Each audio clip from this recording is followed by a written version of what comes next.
রমজান মাসে দোয়া কবুলের সঠিক সময়গুলো কখন কখন? পবিত্র মাহে রমাজানুল মোবারক হচ্ছে এমন একটি মাস, যে মাসে আল্লাহ সুবহানাহু ওয়া তাআলা সবসময়ই সিয়ামরত অবস্থায় মুমিনের দোয়া কবুল করেন।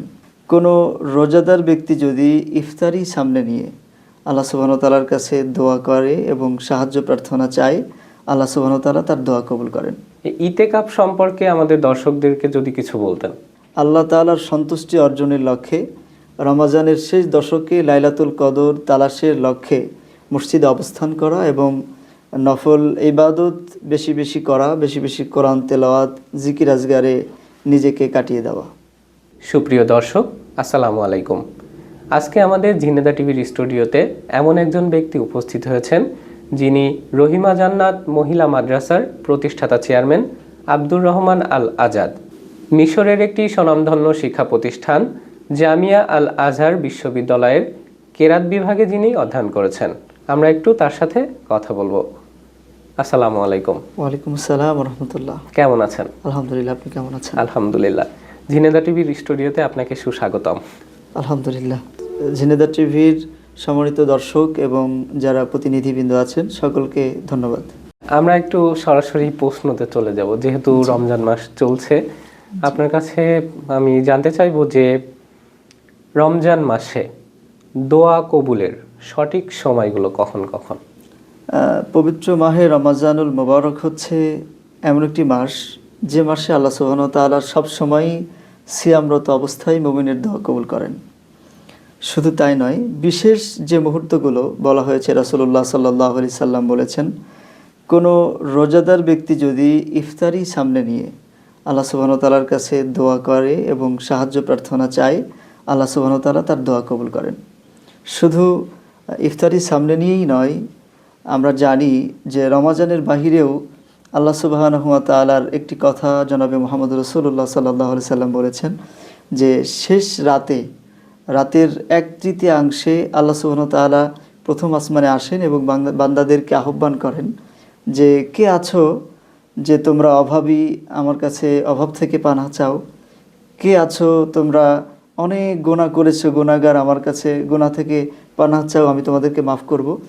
ঠিক রমাজানেও যখন রাতের 1/3 হয়ে যায়, সাহারি খেতে ওঠে এবং সালাতে আল্লাহ সুবহানাহু ওয়া তাআলার কাছে সাহায্য চাই, সে সময় আল্লাহ তাআলা প্রত্যেকটা বান্দার দোয়া কবুল করেন।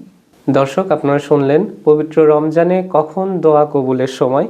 আমরা আরো একটি প্রশ্ন চলে যাব, সেটা হচ্ছে আমরা রমজান মাসের শেষ 10 দিন দেখতে পারি যে বিভিন্ন মহল্লায় মসজিদে ইতেকাফের ব্যবস্থা করা হয়। এই ইতেকাফ সম্পর্কে আমাদের দর্শকদেরকে যদি কিছু বলতেন। ইতিকাফ শব্দের অর্থ হচ্ছে বিরত থাকা। এই বিরত থাকার নাম হচ্ছে যে রমজানের শেষ দশকে দুনিয়ার সমস্ত দুনিয়াবি কর্মব্যস্ততা ঝেড়ে মুছে বিরত রেখে আল্লাহ তাআলার সন্তুষ্টি অর্জনের লক্ষ্যে রমজানের শেষ দশকে লাইলাতুল কদর তালাশের লক্ষ্যে মসজিদে অবস্থান করা এবং নফল ইবাদত বেশি বেশি করা, বেশি বেশি কোরআন তেলাওয়াত, জিকির আজগারে নিজেকে কাটিয়ে দেওয়া।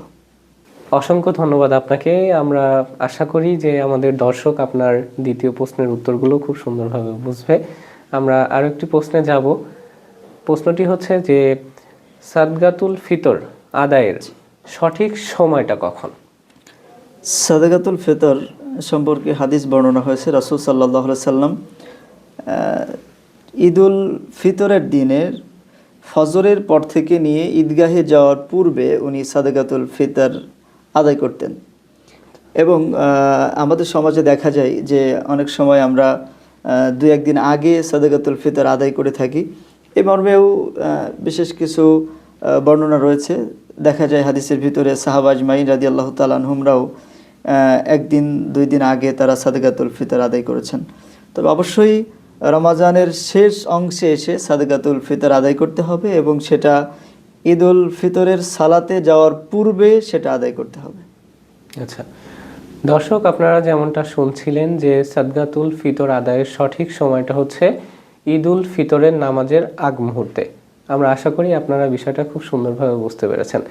আপনাকে অসংখ্য ধন্যবাদ ঝিনেদা টিভিতে আমাদের স্টুডিওতে এসে এত সুন্দর একটি আলোচনাপূর্ণ অবস্থানে অবস্থান করার জন্য এবং আপনার প্রতি আমাদের অসংখ্য কৃতজ্ঞতা। দর্শক, এতক্ষণ আমাদের সঙ্গে ছিলেন ঝিনাইদহের স্বনামধন্য শিক্ষা প্রতিষ্ঠান রহিমা জান্নাত মহিলা মাদ্রাসার প্রতিষ্ঠাতা চেয়ারম্যান আব্দুর রহমান আল আজাদ সাহেব। আমরা তার কাছ থেকে অনেক গুরুত্বপূর্ণ আলোচনা শুনলাম। অসংখ্য ধন্যবাদ আপনাকে ঝিনাইদহ টিভিতে উপস্থিত হয়ে আমাদেরকে আপনার মূল্যবান সময় দেওয়ার জন্য। সুপ্রিয় দর্শক, অনেক অনেক ধন্যবাদ আমাদের সাথে এতক্ষণ আপনারা যুক্ত ছিলেন। আমরা আগামী পর্বে আপনাদের জন্য বিশেষ একটি ব্যবস্থা রাখছি। সেটি হচ্ছে আমরা প্রতি শুক্রবার সরাসরি প্রশ্ন উত্তরের ব্যবস্থা করব।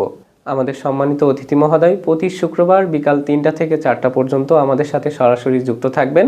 আপনাদের মূল্যবান প্রশ্নগুলো আপনারা অবশ্যই আমাদের কমেন্ট বক্সে জানাবেন এবং শুক্রবার 3টা থেকে 4টার ভেতর আপনারা সরাসরি আমাদের স্টুডিওতে ঝিনেদা টিভির পর্দায় প্রশ্ন করার সুযোগ পাবেন।